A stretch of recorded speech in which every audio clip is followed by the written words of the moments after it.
Got her up in the air. We are replacing the lower control arm. Before.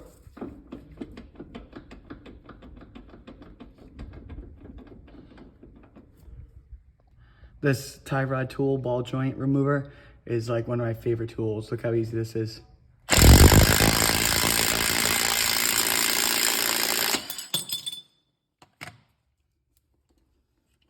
And it's off, just like that. That's under a little tension because I got the wheel turned, but it's free. All right, so even though this one looks fairly new, when I installed it, I did not put it all the way down. I tightened it, torqued it in the air. Apparently you're supposed to torque these under load. So I think I may have made a slight mistake with that, but that's okay. All right, got the weight of the car on the jack. Suspension is compressed.